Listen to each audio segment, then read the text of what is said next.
I never imagined that washing dishes in my own kitchen would be the moment everything changed. There I stood, soap bubbles coating my hands, listening to my husband of 8 years tell me I wasn't good enough anymore. The words came out so casually, like he was discussing the weather or commenting on traffic. "Claire, I don't think you should come to the company gala this year," Nathan said, not even looking up from his phone. My heart stopped. The plate I was holding slipped slightly in my soapy grip. "What do you mean?" I asked, trying to keep my voice steady. He sighed like I was being difficult. You're too embarrassing for this kind of event. My boss will be there. Important clients. I need to make a good impression." Those words hit me like a slap. Too embarrassing. After everything I'd sacrificed for his career, for our life together, I was suddenly too embarrassing to be seen with him. Before I tell you what happened next, let me explain who I am. My name is Claire Mitchell. I'm 32 years old, and for the past 8 years, I've been the wife who put her dreams on hold. I used to be a research chemist at a pharmaceutical company. I loved my work. I was good at it too. 3 published papers, 2 patents pending, and a project that could have changed everything. But when Nathan got his big promotion 5 years ago, he asked me to quit. "Just temporarily," he'd said. "Until we get settled. Until things calm down." His new position required long hours and frequent travel. Someone needed to manage the house, handle the bills, be there when his boss called at midnight with some urgent request. I told myself it was temporary, that I'd go back to my career once things stabilized. But things never stabilized. Instead, I became the invisible woman behind the successful man. I kept our home perfect, hosted dinners for his colleagues, and slowly disappeared. Standing in that kitchen, still holding the wet plate, I felt something crack inside me. Not break completely, just crack. Like the first line that appears in ice before it shatters. "Nathan, I've been to 4 company events with you this year," I said quietly. "What's different about this one?" He finally looked up from his phone, and his expression was almost pitying. "Those were casual things. This is the annual gala. Black tie. The CEO will be there. I'm up for senior director, and I can't have any distractions." Distractions. That's what I'd become. Not his partner. Not his wife. Distraction. "What exactly about me is embarrassing?" I asked, setting the plate down carefully because my hands were starting to shake. He shrugged. "You don't really understand the business world anymore. You haven't worked in years. Last time you talked to Pamela about some chemistry thing, and she looked bored out of her mind." "Pamela asked me about my background," I said, my voice rising slightly. Nathan waved his hand dismissively. "Look, it's not personal. I just think it would be better if I went alone. You can have a spa day or something. Treat yourself." Spa day. While he networked and climbed his corporate ladder. While he erased me from his professional life completely.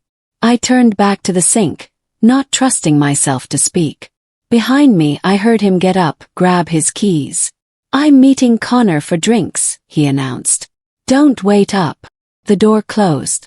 I stood there in the silence of our expensive kitchen, in the house I cleaned and maintained, and let the truth wash over me.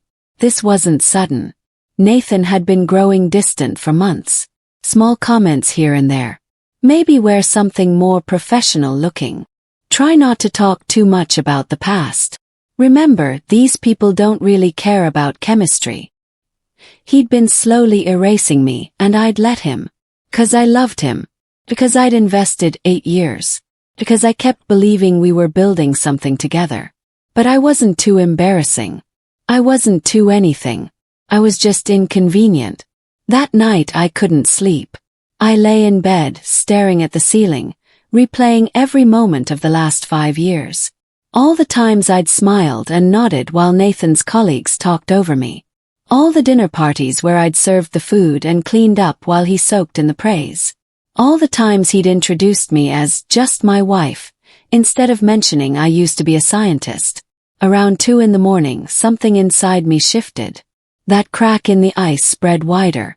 I got up, went to my old office, which had become a storage room for Nathan's golf equipment and boxes of his college trophies. In the back of the closet, buried under old blankets, I found my research journals. Page after page of notes, formulas, observations. The work I'd abandoned. The dreams I'd packed away. I sat on the floor and read through my old project proposals. The enzyme research. The breakthrough I'd been so close to achieving. And then I saw it. An email, printed and folded between the pages. From Dr. Helen Porter, the head of research at Blackwood Pharmaceuticals. The email was dated 3 months before I quit. Dr. Porter had been impressed with my work on enzyme inhibitors. She'd wanted to discuss a research position at Blackwood, one of the top pharmaceutical companies in the country. I'd never responded. I'd been too caught up in supporting Nathan's career transition, and I'd completely forgotten about it. But Blackwood Pharmaceuticals wasn't just any company. It was the biggest client of Whitmore and Associates, Nathan's firm. I knew this because Nathan talked about the Blackwood account constantly. It was his golden ticket, the reason he was up for senior director. And Dr. Helen Porter.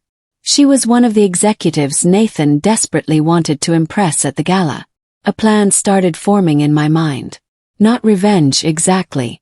Just clarity. Just a reminder of who I used to be, and who I could still become. I pulled out my laptop and started typing an email. Dear Dr. Porter, I hope this message finds you well. Several years ago, you reached out regarding a research position. The next morning, Nathan left early for a client meeting. I spent the day doing something I hadn't done in years. He updated my resume.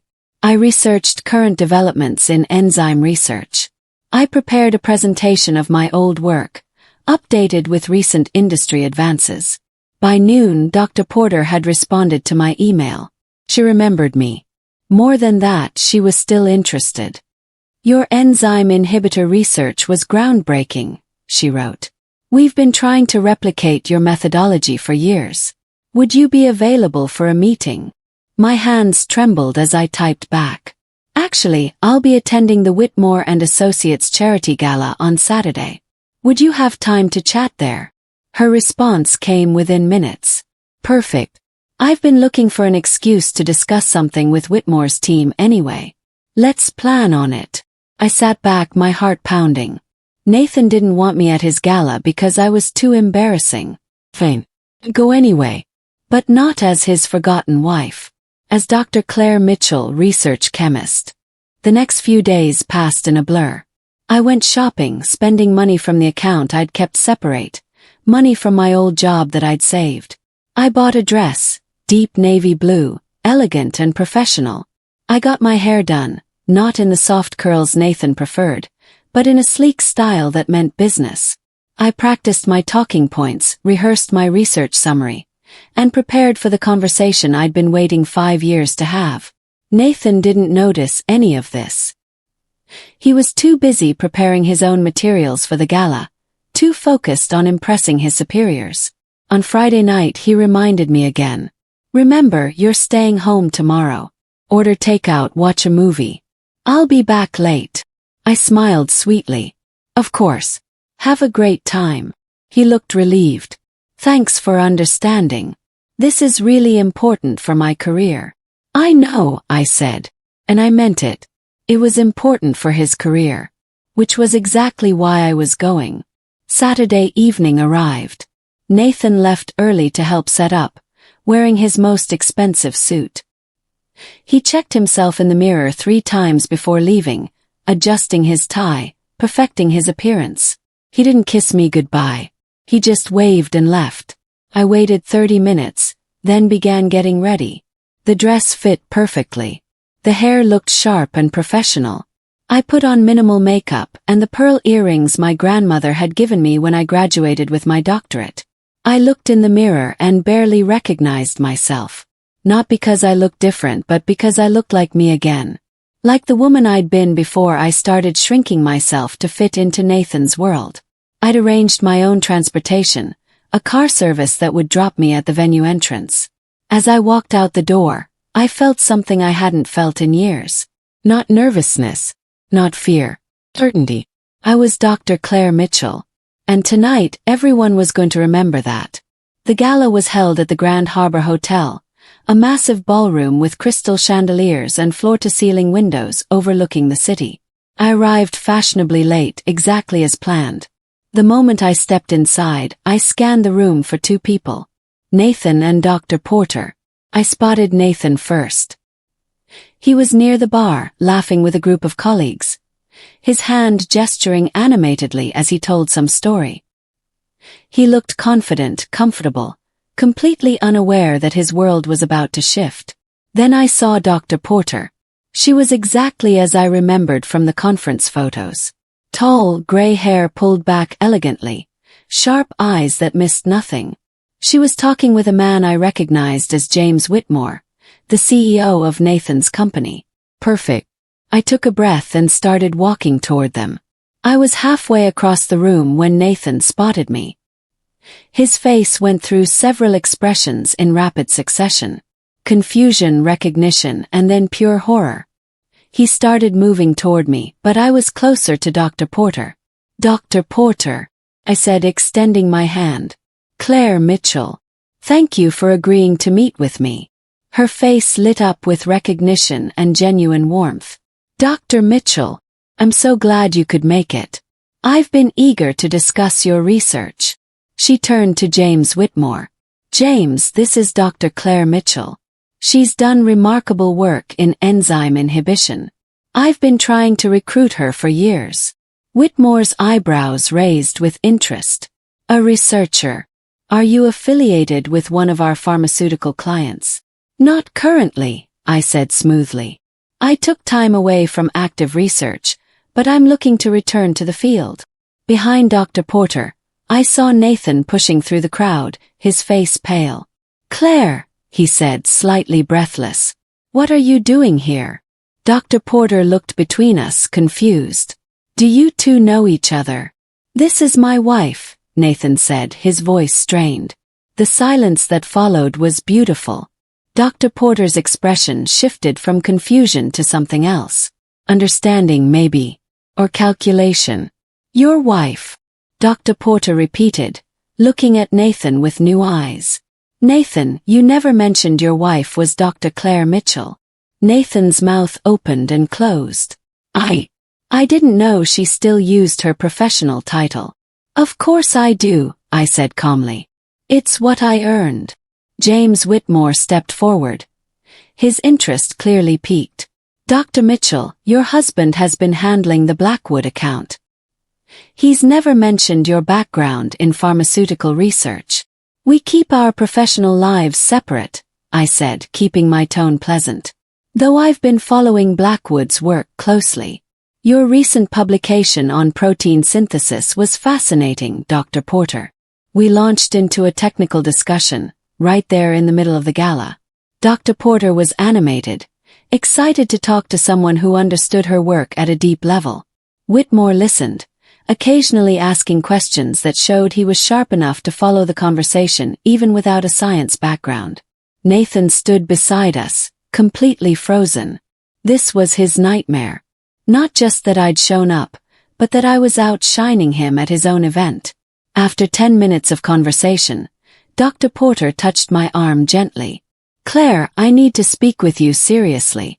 We have a position opening up in 3 months. Head of enzyme research. It's exactly aligned with your previous work.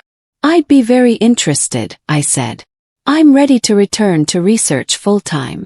Excellent. Let's schedule a formal interview next week. She pulled out her phone. Actually, are you free Monday morning? Completely free, I confirmed. Whitmore was watching this exchange with obvious interest. Then he turned to Nathan. Nathan, I had no idea your wife was so accomplished. You should have brought her to company events sooner. These connections are valuable.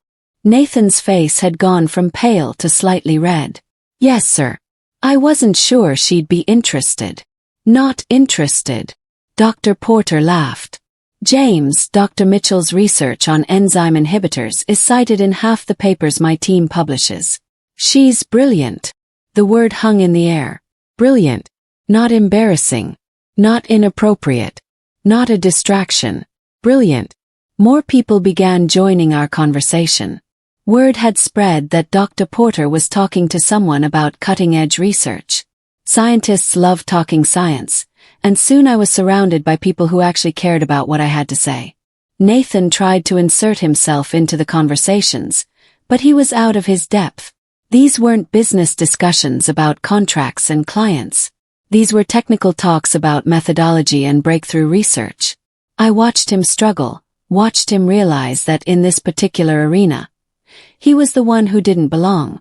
At one point, a woman from another pharmaceutical company asked me, "How long have you been out of active research?" 5 years, I admitted. I took time to support my husband's career transition. But I'm ready to return now. The woman nodded sympathetically. Many of us have had to make those choices. But talent like yours doesn't disappear. It just waits.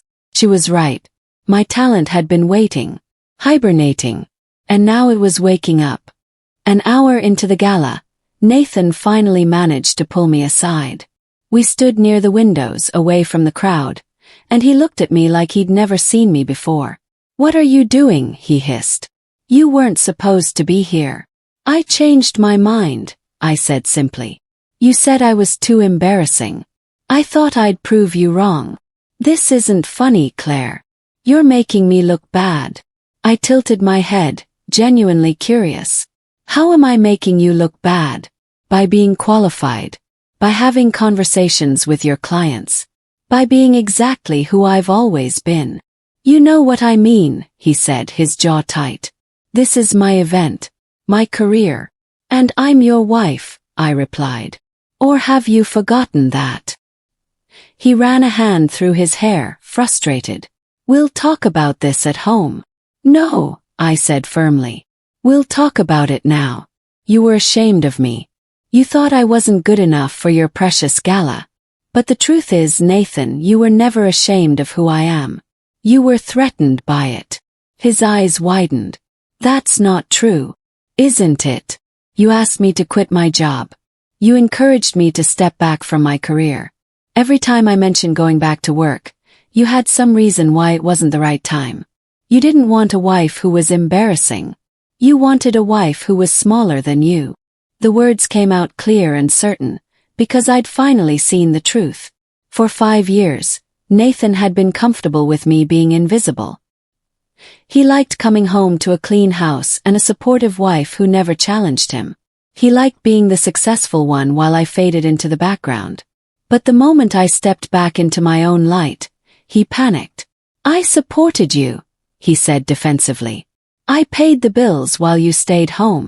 "I stayed home because you asked me to," I countered. "And I managed everything so you could focus on your career. But supporting someone doesn't mean erasing them. It doesn't mean making them feel worthless." Before Nathan could respond, James Whitmore appeared beside us. "Nathan, sorry to interrupt. Dr. Porter would like to speak with both of you." We followed him back to where Dr. Porter was standing with a small group of executives. She smiled when she saw us. "Claire, I've been discussing something with James. Whitmore and Associates handles our contract negotiations, but we've been looking for someone who understands both the business side and the scientific side. Someone who could bridge that gap." He paused. "You'd be perfect for it. Not just as a researcher, but as a liaison between our company and our business partners." Whitmore nodded. "It's an unusual position, but it could be valuable. You'd work with both companies. Do your research at Blackwood, but consult with us on the scientific aspects of our pharmaceutical contracts." I felt Nathan tense beside me. This wasn't just a job offer. This was a position that would make me integral to his biggest account. "I'm very interested," I said carefully. "Though I'd want to understand the full scope of the role." We talked for another 20 minutes, outlining possibilities. The position would be prestigious, well-paid, and challenging. Everything I'd been missing. Finally, Dr. Porter smiled. "Let's continue this conversation Monday. But Claire, I want you to know we've needed someone like you for a long time. Your husband is lucky to have such a talented partner." Nathan managed a stiff smile, but I could feel the tension radiating from him. We weren't lucky partners. We were two people who'd built an unequal marriage, and the balance had just shifted dramatically. As the evening wound down, more people approached me. Scientists wanting to exchange contact information. Executives interested in my research. By the end of the night, I had a dozen business cards and 3 more informal job inquiries. Nathan stood silently nearby, watching his embarrassing wife become the most talked about person at his company gala. When we finally left, Nathan didn't say a word until we were in the car. Then quietly he asked, "Were you planning this all along?" I looked at him in the dim light of the car. Planning what? Planning to exist. Planning to be who I've always been. You know what I mean. This whole thing with Dr. Porter. Showing up after I told you not to. You didn't tell me not to, I corrected. You said I was too embarrassing. There's a difference. He was quiet for a moment. Then, I never meant to make you feel worthless. But you did, I said simply. For 5 years you made me smaller and smaller until I almost forgot who I was. And the moment I reminded you, you couldn't handle it. We drove in silence. When we got home, Nathan went straight to the bedroom. I stayed in the living room, sitting in the dark, thinking about everything that had changed in just one evening. My phone buzzed. A text from Dr. Porter. "Thank you for tonight. You reminded me why I love this field. Looking forward to Monday." Helen, I smiled. For the first time in years, someone saw me as more than just Nathan's wife. Sunday was tense. Nathan barely spoke to me. He worked in his home office, door closed, probably trying to process what had happened. I spent the day reviewing my old research, preparing for my Monday meeting, and thinking about what came next. 'Cause something had to change. A marriage couldn't survive on the foundation we'd built. I'd been invisible for too long, and Nathan had been comfortable with that invisibility. Around dinner time, Nathan finally emerged. "We need to talk," he said. We sat at the kitchen table, the same table where we'd had so many meals, so many discussions about his career, his goals, his future. "I was wrong," Nathan said slowly. "I shouldn't have said you were embarrassing. I shouldn't have told you not to come." Waited. There was more. "But Claire, you blindsided me. You made me look foolish in front of my boss and our biggest client. You could have talked to me first." There it was. He was apologizing, but he was also making it about him. "Nathan, I did talk to you. For 5 years I've been telling you I wanted to go back to work. Every time you found a reason why it wasn't right. You didn't want me to return to my career. You wanted me to stay small and convenient." He flinched. "That's not fair. Isn't it? Be honest. When you asked me to quit my job, did you ever really plan on supporting me going back? Or were you comfortable having a wife who existed solely to make your life easier?" The silence stretched between us. Finally he said, "I don't know. Maybe at first I thought it was temporary. Then, I don't know. It was easier with you at home." "Easier for you," I said quietly. "But what about me? What about what I needed?" "I thought you were happy," he said, and he actually sounded confused. "How could you think I was happy? I gave up everything I loved. I gave up my identity. I became invisible." Nathan rubbed his face. "I didn't realize it was that bad. Because you didn't ask. You didn't notice. You were too busy with your own career to see that I was disappearing." We sat there, two people who'd shared a bed for 8 years but had somehow stopped seeing each other. Finally Nathan asked, "What do you want to do?" It was the first time in years he'd asked what I wanted. "I'm taking the position at Blackwood," I said. "Whatever they offer, I'm accepting it." He nodded slowly. "And us?" That was the question, wasn't it? Could we rebuild a marriage after the foundation had cracked? Could Nathan learn to be married to an equal instead of someone he could overshadow? "I don't know," I said honestly. "I know I can't go back to being invisible. I won't do it again. So if you need a wife who stays in the background, who makes you feel important by being less important herself, then I'm not that person anymore." Nathan was quiet for a long time.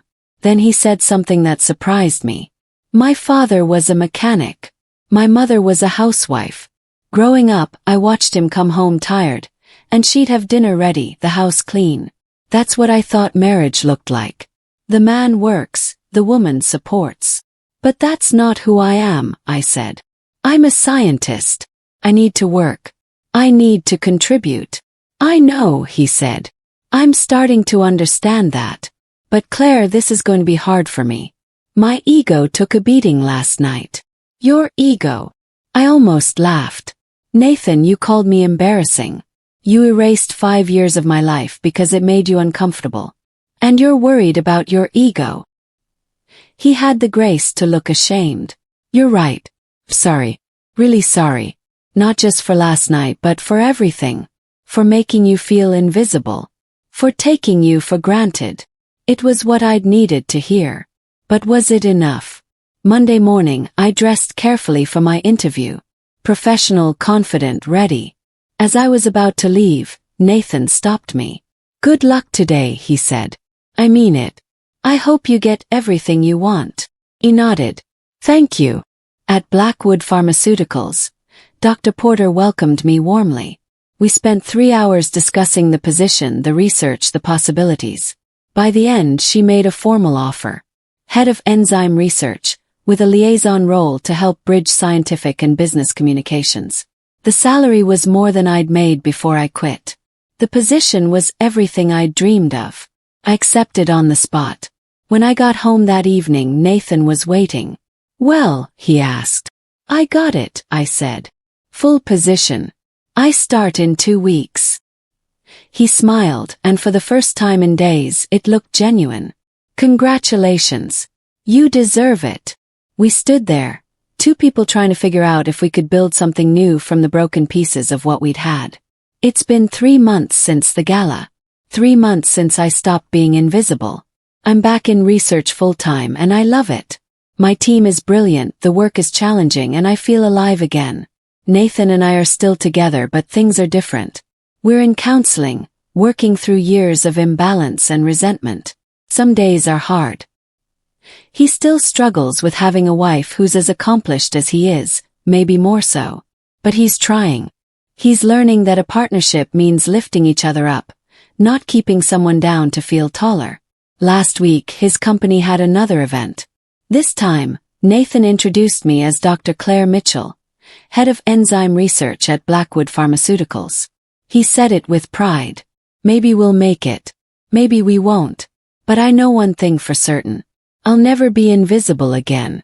I'll never shrink myself to make someone else comfortable. 'Cause I'm not too embarrassing. I'm not too anything. I'm exactly enough. And anyone who can't see that doesn't deserve a place in my life. That's what I learned the night I crashed my husband's gala and reminded everyone, including myself, who I really was.